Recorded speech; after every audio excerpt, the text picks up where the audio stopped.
Hi, welcome back to Physics 190 and my sequence of final lectures in video form to try and cope with this very difficult and trying set of circumstances. I hope we can at least have a little bit of fun together as we look at some of the coolest topics that were scheduled to be covered in the course. And so in this set of slideshows, we're going to take a series of deep dives into the Big Bang. So the Big Bang is one of the most widely misunderstood concepts in all of science, and yet it's also one of the most exciting and profound, with deep implications for the origin and destiny of humanity and our universe. So this will be the first of several slideshows.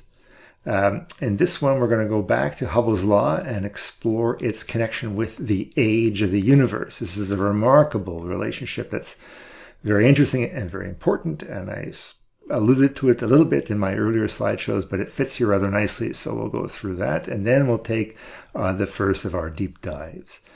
We'll come up for air at the end of that and take a look at one of the most intriguing concepts in astronomy, which is the cosmological horizon. Okay, so here we go. So just a little homage to one of my favorite programs, The Big Bang Theory, Sheldon, Leonard, and Raj. I actually showed a video in class ages and ages ago where he mimics the Doppler shift in a really goofy scene. So I thought I would show that sequence again because it's such a delight to a physicist, and I hope to you too. So to set that up, it's there's a Halloween costume party that's going to go on at Penny's apartment across the hall, and Leonard is desperately worried that Sheldon is going to embarrass the crap out of him. So he in this scene, he sets out to persuade Sheldon not to do that, but it doesn't look like things go so well. There's something I want to talk to you about before we go to the party. I don't care if anybody gets it. I'm going as the Doppler effect. No, it's not. If I have to, I can demonstrate. Just gotta love that. Okay, well, so we're not really here to talk about the Big Bang Theory of the show, but to take our first deep dive into this mysterious concept. And so we're going to go back to the expanding universe as our starting point again.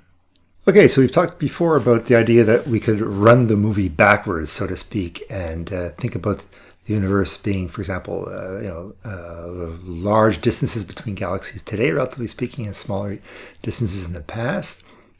But here we're going to imagine running the movie all the way back to the beginning, or at least as close as we can get to with the laws of physics. And the idea here is that in the distant past, the entire cosmos must not only have been small in some sense, with objects being much closer together in the past than they are now, but it would also have had to be very hot and very dense.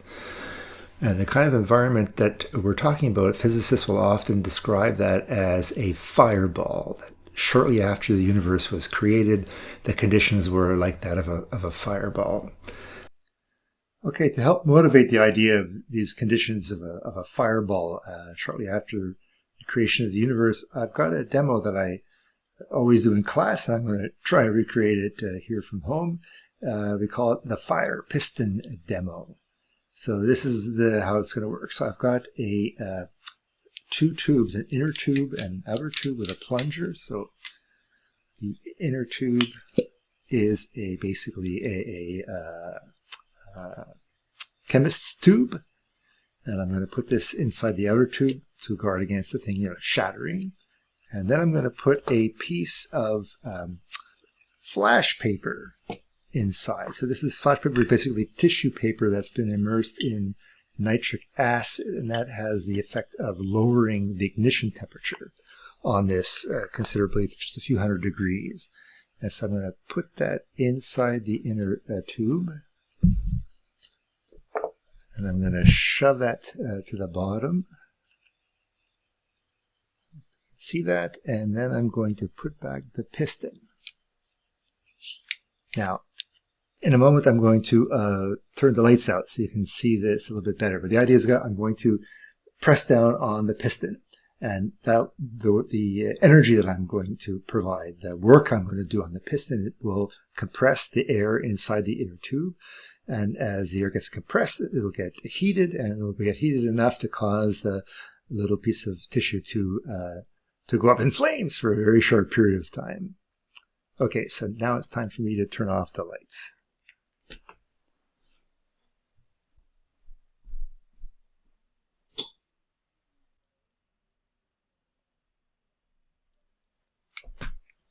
Okay, so it wasn't just a matter of turning off the lights. I had to close the blinds to my room and turn down the screen, and so it's still quite bright, but hopefully dark enough for this thing to show up.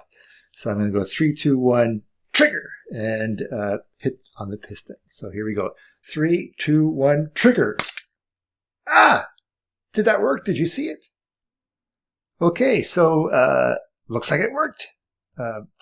Hope you enjoyed it. That took some doing in my little setup here at home. But time to move on with the rest of our discussion. Okay, so in light of this demo, let's think again about the idea of running the movie backwards. Okay, so if you imagine doing that, then, for example, galaxies which today are moving away from each other, well, they would get closer and closer running the movie backwards and eventually collide and be destroyed. And stars and planets would collide and be destroyed in the same sense. And so that process of things getting closer and closer together under gravity would release vast amounts of gravitational potential energy. And that's analogous to my doing work on the air inside that tube by pressing down with my hand. So here gravity is the force that's doing work and generating energy. Now that energy would be turned into heat by those collisions, and that heat would vaporize matter. I mean, it would vaporize molecules, and then it would disassociate atoms, and eventually all matter would be broken down to its most fundamental ingredients. The result would be a tiny region of space of enormous density and temperatures. And those high temperatures mean that it would have been filled with radiant energy, with radiation. And so now, having thought about running the movie backwards, we can carry it forwards and understand what the implications of that concept of a fireball was. And that is that today, as the universe expanded and cooled, the heat that was present in the fireball, well, that heat is got to still be out there. And as gases expand and cool, that heat should also have cooled over time. And so one way of putting this is that today the universe should be filled with what astronomers put as the leftover heat of the Big Bang. To say that more maybe scientifically, in the early universe, the temperatures would have been very, very, very high, and the radiation associated with that, those high temperatures would have been very, very short wavelength. But that radiation gets redshifted by the cosmic expansion, the stretching of light waves as they travel through the expanding fabric. So one could imagine a blue light wave in the early universe getting stretched as it travels through the fabric, eventually becoming a longer wavelength here represented by red.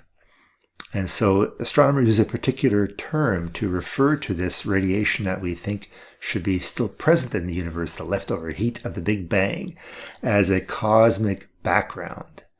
And specifically, we refer to it as a cosmic microwave background, because it turns out that the amount of stretching that has gone on since the early days of the fireball is significant and has stretched the wavelength all the way out, well, from one could imagine gamma rays in the early days of the universe, all the way out to microwaves. And thus the name cosmic microwave background. So just a little reminder of the EM spectrum. Here's a very nice graphic that I ripped from Wikipedia. And so the microwave part of the spectrum is of a longer wavelength than infrared, but shorter wavelength than radio waves, for example. And in that sense, this cosmic radiation is not dissimilar to the type of It's not dissimilar to the kind of energy that is produced by a microwave oven. Only the wavelengths here are about 40 times shorter than the wavelengths that you'd find inside a microwave oven. And so this prediction of the existence of a cosmic microwave background is considered by many astronomers to be what you might call smoking gun evidence, very, very strong evidence for the Big Bang. So one question you might still want to ask yourself is, okay, well, where did the Big Bang fireball come from? So we've taken the movie back some distance. We're going to see later on just how far back we can go using the established laws of physics. We can't go back all the way to the moment of creation, although we can speculate as to what that might have been like.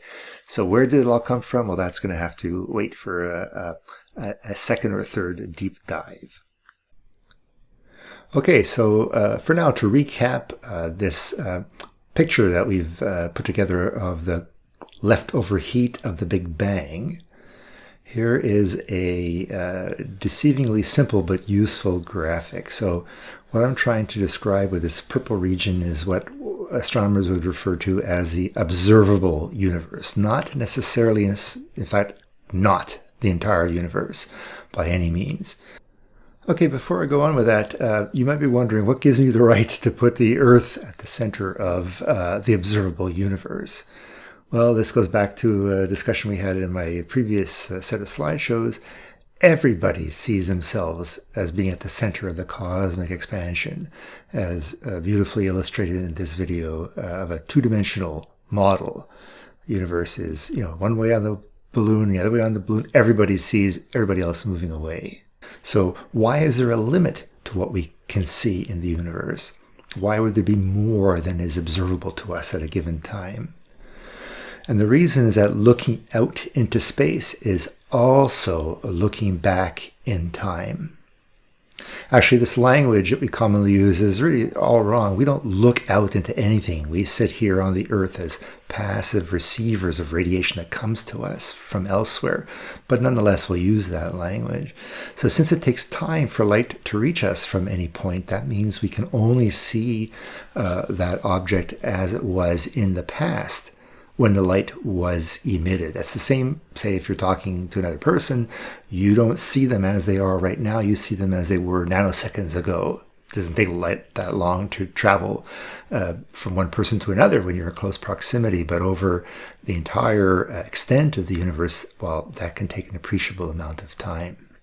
So if looking out into space is also looking back into time, that means that the limit to our vision is not a limit in physical space, it's a limit in time. We can't look out to before the universe was created because it wasn't there. So more food for thought. What that implies is that the Big Bang is all around us in the past. And so, as we said before, we're surrounded by the leftover heat of the Big Bang, but that energy which has been traveling from the Big Bang, well, if we look back in that direction, we look back as far as we can see, which is to the creation of the universe and the origin, Big Bang, in that direction, all around us. Having the radiation come to us from all directions means that we are surrounded by the Big Bang in the past. And so, as we mentioned before, the idea is that radiation in the very beginning, when the fireball was very hot and dense and small, that early radiation has been redshifted to much cooler temperatures, that is to microwave wavelengths. Very deep thinking, don't you think? So this leads finally to the last topic for this video, which is that of the cosmological horizon.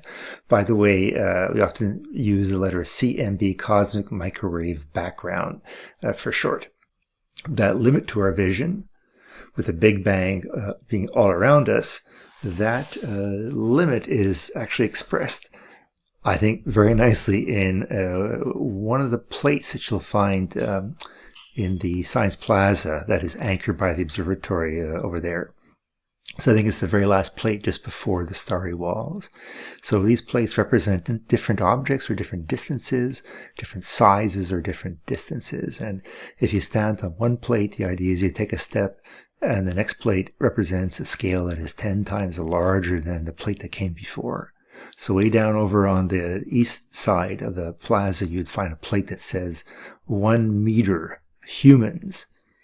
Okay, well, most people are taller than 1 meter, but the idea is these are orders of magnitude. So one of these plates, I think again, it's just before the wall, reads, and this is something that I made up, 10 to the 26 meters. Cosmological horizon, the end of space, is the beginning of time. And this distance is about 10 billion light years.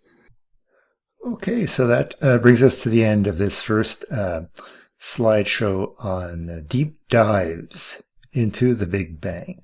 So I'm going to be back very quickly with another video, and we'll follow up on these profound concepts, and I'll even include some breakout questions where you can compare your answer with mine. So I hope that will make for something kind of interesting. So until that next video, stay healthy and safe. Okay, bye.